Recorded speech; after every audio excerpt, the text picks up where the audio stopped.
Okay, we wanted to kind of cover some of the points of orientation that we could cover via a video that keeps you from having to listen to so much stuff at one time and gives you a reference.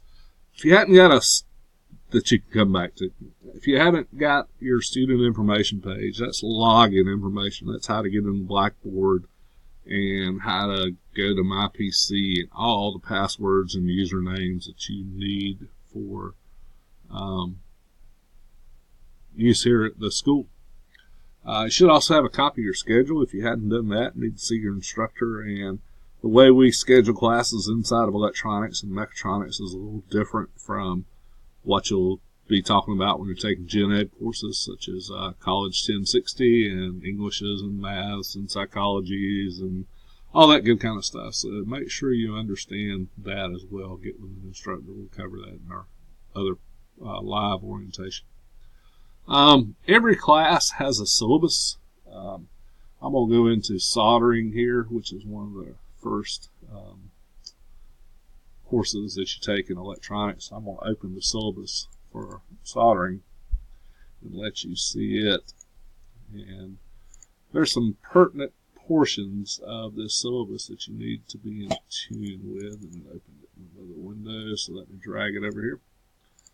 Alright, so first and foremost is what the class dates are. They can be found over here.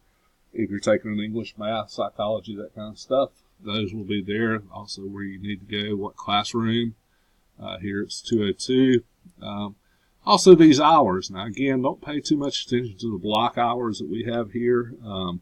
We have the ability to stack these courses, make that flexible. So if it's a non-electronic course, those are very important. If it's an electronic or mechatronic course, those are just kind of reference guides there. Second thing is supplies. What do you need to be successful in this class? And if you come over here and look, there's a required textbook, required supplies. Now we may provide you a lot of this. We would encourage you to see your instructor before you go to the bookstore, because they can occasionally sell you something that you don't need there, or we may have a lending opportunity there to you too. So please see us before you go buy supplies, but please also know that you only have the first 3 days of class to take care of buying those supplies under financial aid. So otherwise, they could potentially come out of pocket. So make sure you get that done the first 3 days of class. Next thing is how your grades are broken down. So right here under activities, you see that NIDA quizzes are 20%, project board is 60%, final is 10%, and midterm is 10%. So just to give you an idea of how that all works out, I'm not going to get too long involved here, but let me open a paint window here just to give us something to draw on. So let's say you do all that. Resize this here. Let's say you take all your NIDA quizzes and your average is an 88. Well, we're going to multiply that times 20%, and this is not going to work, so let's do it cell. Sorry. Let's just sit through something that you don't need to, but anyway. So, it's not finding cell for some reason. We'll just go the long way. There it is. So let's say you take a bunch of tests. We can do this quick. And your NIDA, I'll just put NQ for NIDA quizzes. Your NIDA quiz average is 88%. And your project board is 75%. Hopefully it'll be a lot better on all of these, but just in case. Let's say a final is 90. That'll be a 1 grade. And your midterm is hopefully 100.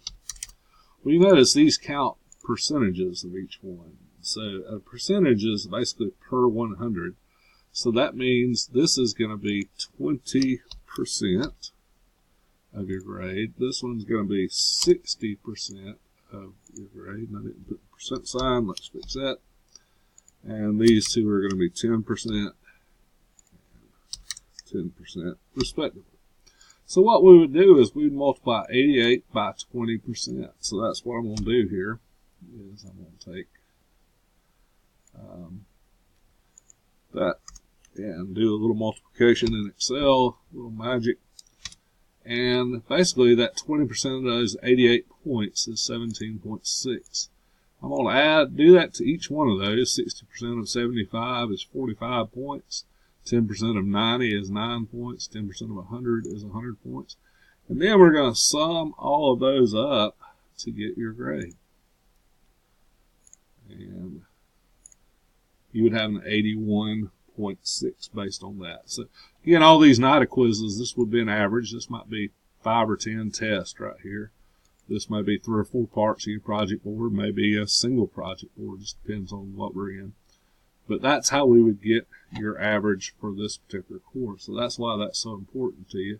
It's because this 60% carries a whole lot more weight than this 10%. They're all important, but they're important based on that percentage more than just standalone. So let's take a look at DC and Mechatronics, just to give you another idea of how that works. And of course, soldering was a do type course. It's one of those where we want you to be able to solder when you leave. So that's why your solder project board counted 60%. Well, let's look here, and you'll see on this one that it's spread out a little bit different. We've got quizzes. I'll repopulate that. And we've got labs. We've got project. We've got midterm, and we've got a final exam. So they are spread out a little bit different. They're 30%, 30, 10, 10, and final exam is 20%. So obviously these percentages are different, and let's say you made a 50 on your final exam. Well, you still passed the course. If all your quizzes added up to 88, like before, we'd have a 26.4 based on the 30%. You can follow that down the line, so you'd have a passing grade. But if you were able to make a 75 on this final exam, that would get you all the way up to an 82. So these are what we call weighted averages. Just want you to be aware of that. The higher the number that you see here, the more important they are to you. The reason DC has both labs and quizzes is DC is a little bit of theory, it's a little bit of hands-on. We want you to have both of those by the time you leave here, so we didn't weight one any higher than the other, but they're both 60% of your grade in total. So pretty important to you there. So again, hopefully that explains what you need as far as stuff out of your syllabus. We'll show you how to log into Blackboard. That's the main LMS. We also use NIDA and Amatrol. You're going to need to see us each time you start a new course, because there may be some new stuff you need to be acquainted with via NIDA, via Amatrol, in order to be successful.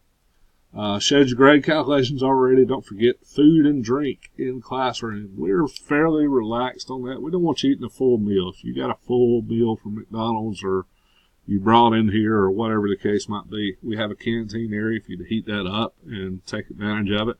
If you happen to have a pack of crackers and a Coke, we ask that you do that discreetly and not directly around the computer equipment and lab equipment, so as to damage them. But if you'll be discreet with that, we feel stay pretty relaxed on it. We are a tobacco-free campus. That means nowhere on these grounds can you partake of tobacco of any form, including vaping. And so you have to actually leave our premises, which means pretty much getting in your car or walking a pretty good distance in order to be able to take advantage of any tobacco or vaping products. Our class hours are Monday 8 a.m. to 6 p.m., Tuesday, Wednesday, and Thursday. We're open from 8 a.m. to 10 p.m. Your courses are stacked in here, which basically means if you're taking an electronic or a mechatronic courses, more than one inside of here, We don't expect you to be working in each of those. In fact, just the opposite. A lot of times one feeds another. Just kind of an example, if you're in motor controls 1 and motor controls 2, sure wouldn't make sense to be working a little bit in motor controls 1 than working a little bit in motor controls 2, because motor controls 2 has a prereq of motor controls 1. So we're going to want you to finish motor controls 1, then do motor controls 2. And before you start motor controls 2, you need to see us and make sure you're finished with everything in motor controls 1. So we want you to be here and be productive. There is a certain amount of hours that you need to be here. We'll have to work with you one-on-one to go through that. But don't just stay here and play on Google to make your time. That becomes especially part of the equation at night when an instructor has got only one student and they're here just making hours rather than doing work. Bottom line, if you're going to be here, you need to be doing your work. Not to say you shouldn't take a break, but overall, most of your time should be spent doing your work. Make sure you clean up after yourself. Maintain our labs and classrooms. Should look as good or better when you came. You are required as part of your work ethic grade to participate in cleanups. So in order to get a good work ethic grade, we'll occasionally call cleanup. It's usually no more than once a week. It usually takes no more than 15, 20 minutes. So do participate in that. Safety glasses are required when doing any kind of mechanical or electrical work.